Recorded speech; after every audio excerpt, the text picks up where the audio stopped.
You have a copy? I've got you. Good deal. Well, we are joined now by Kevin Harvick. We're going to start with Woody Kane. Go ahead with your question, Woody. Hey, Kevin, appreciate your time. I just wanted to, I know you're focused on Texas, but we won't get a chance before we got shows early next week for Martinsville going into that race. Just the, for lack of a better phrase, the appropriateness of having a old school short track be kind of the deciding factor of who gets the race for a championship, and you know what kind of action we've seen there over the past few years. What are you expecting out of that race?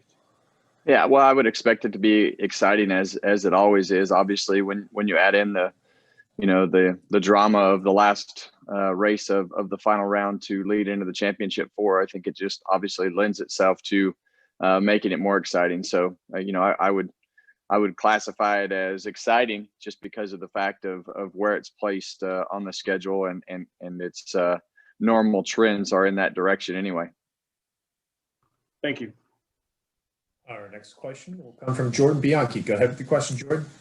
Kevin, I'm wondering if you ever, or if you're surprised that Joey Logano isn't more popular with fans because of his kind of aggressive driving style.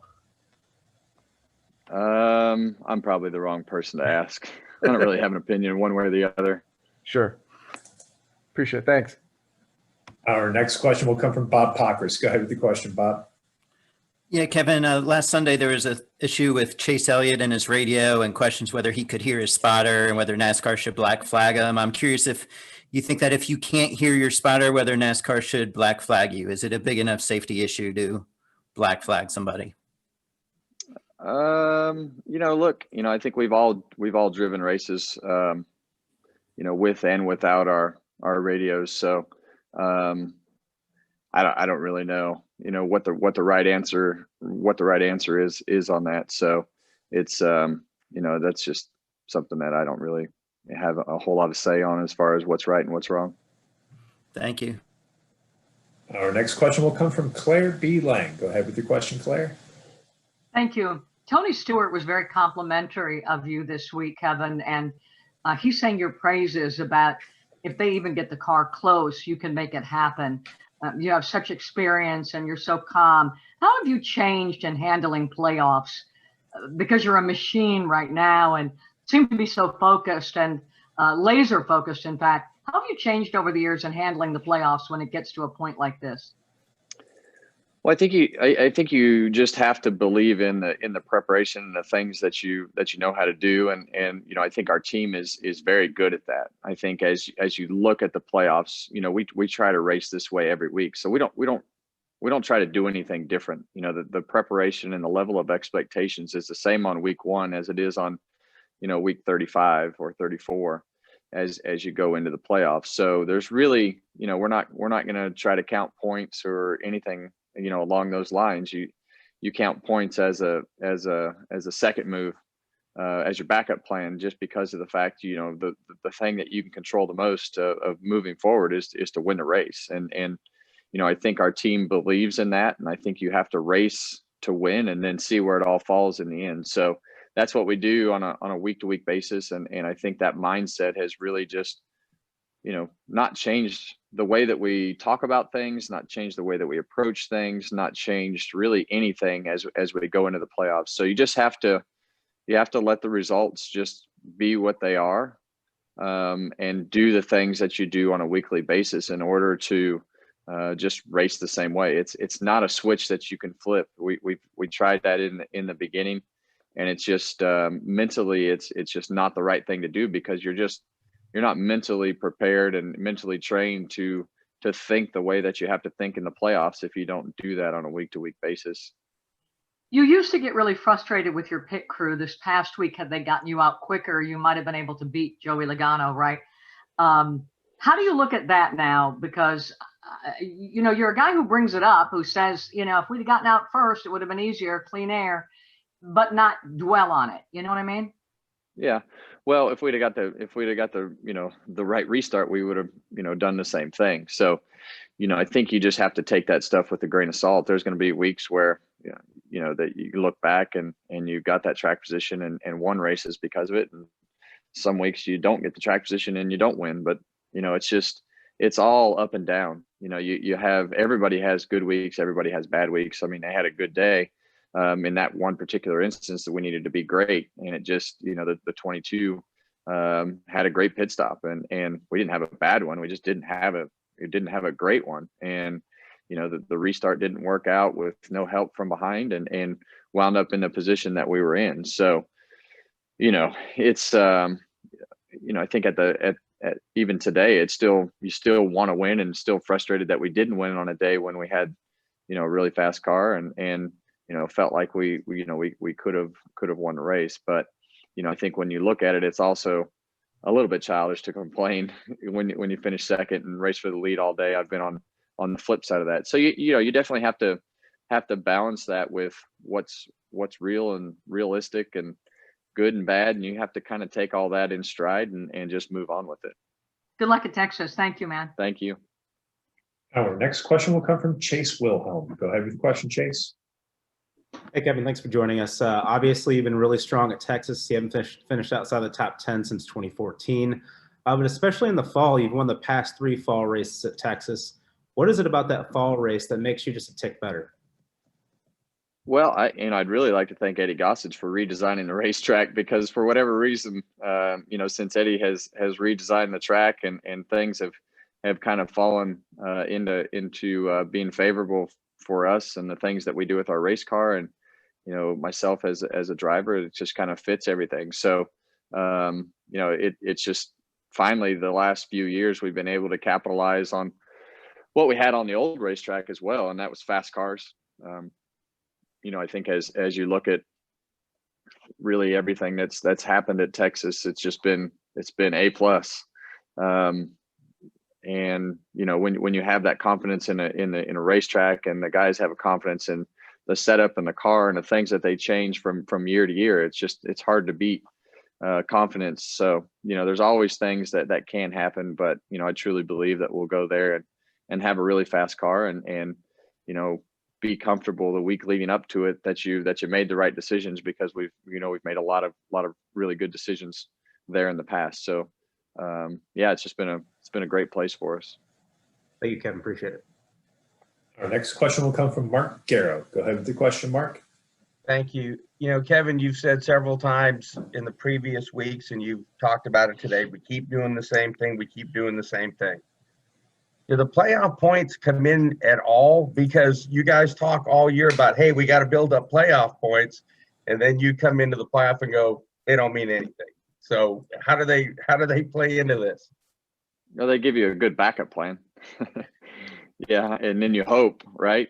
So using that hope is great, for what we did in the regular season. So they don't mean anything if you don't capitalize on them. It's a lot easier to put yourself in a position by winning races, but you can get yourself in trouble so fast and lose so many points so quick. And you spent the whole regular season putting yourself in a position to have a backup plan.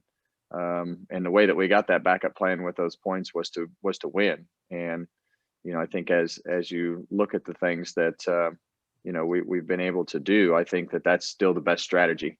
Try to put yourself in position to win, and the things that you did by capitalizing on that during the regular season lead to a good backup plan, because you still don't have control of that 100% from a point side of things, and winning solidifies that 100%. For moving forward, if you can do that. What do you think could potentially happen next week? A lot of guys don't have everybody, but Denny Hamlin may be in the same zip code, but nobody else has the same kind of backup plan that you have or have earned. Could that turn into a pretty wild deal at Martinsville with so many guys kind of having to do or die? Yeah. Well, I think a lot of that depends on what happens this weekend. I think, I truly believe that somebody, from the final 8 will win all 3 of these races. I don't obviously know who that is. And then you come down to 1 point spot. So, a lot of it depends on who wins. And, if somebody outside of the top 8 wins, then there's 2 point spots. So, there's a lot of scenarios that could take place. But, in the end, Martinsville is going to be Martinsville. And then you put it as the final race, to earn your way in. And, it usually makes it will make it extra exciting. Thank you. Our next question will come from Greg Engel. Go ahead with your question, Greg. Hey, Kevin.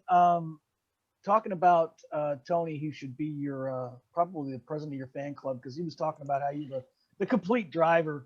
And one of the things, obviously, being a former owner and everything, and you talked to me about some of this last week, and I appreciate that. What I want to know is, with Denny and Michael Jordan starting their team, and any other team that's coming into NASCAR, as a former car owner, as your business savvy with your management team and everything, and the current climate and everything we're in, what advice would you give to new team owners wanting to come into the sport or coming into the sport if they came to you and asked for advice? Oh man, that's a great question. But I think that it's not a simple scenario. I think, the most important thing that you have are people. The only way to be great is to have great people. If you have average people, you're going to have an average team. If you have good people, you're going to have a good team. If you have great people, it leads to the opportunity to be great. So it's all about putting the right people in the right places. And, if, obviously you have to run it to a budget, but, I'd rather buy less tires than not have the right people, because in the end, it's a scenario that you're only as good as the people that are surrounding you. And that is 100% true. I think you see the good drivers wind up with the good people and the good teams and good organizations, and they all wind up in the same place for a reason. And, a lot of times those are the people that realize it takes everything to be perfect to be successful in this sport. So, hiring the right people is definitely the key to the biggest key to the equation. Thanks, Kevin. Have fun this weekend, and Josh needs a race. Thanks. Bye. Thank you. Our next question will come from David de Guzman. Go ahead with your question, David.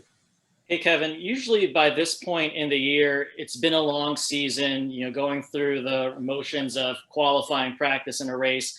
Obviously, this year is different, especially with the layover that you had of not racing because of the pandemic. How do you feel like your mentality has changed going into these final 3 races compared to previous years? Do you feel like you have more energy and less fatigue? Oh, 100%. Yeah, it's a totally different feeling from a physical standpoint than what you've had in the past. But the flip side of that is sometimes, I don't feel as good getting out of the car as I would when I'm in the car Friday, Saturday, Sunday, especially during the summer, just because of the fact that you just become so used to the heat and all the things that happen on the hot days that you become accustomed to that. I feel like as we went through the summer, not being in the car all the time kind of took a little bit more of a toll, and you had to approach things differently.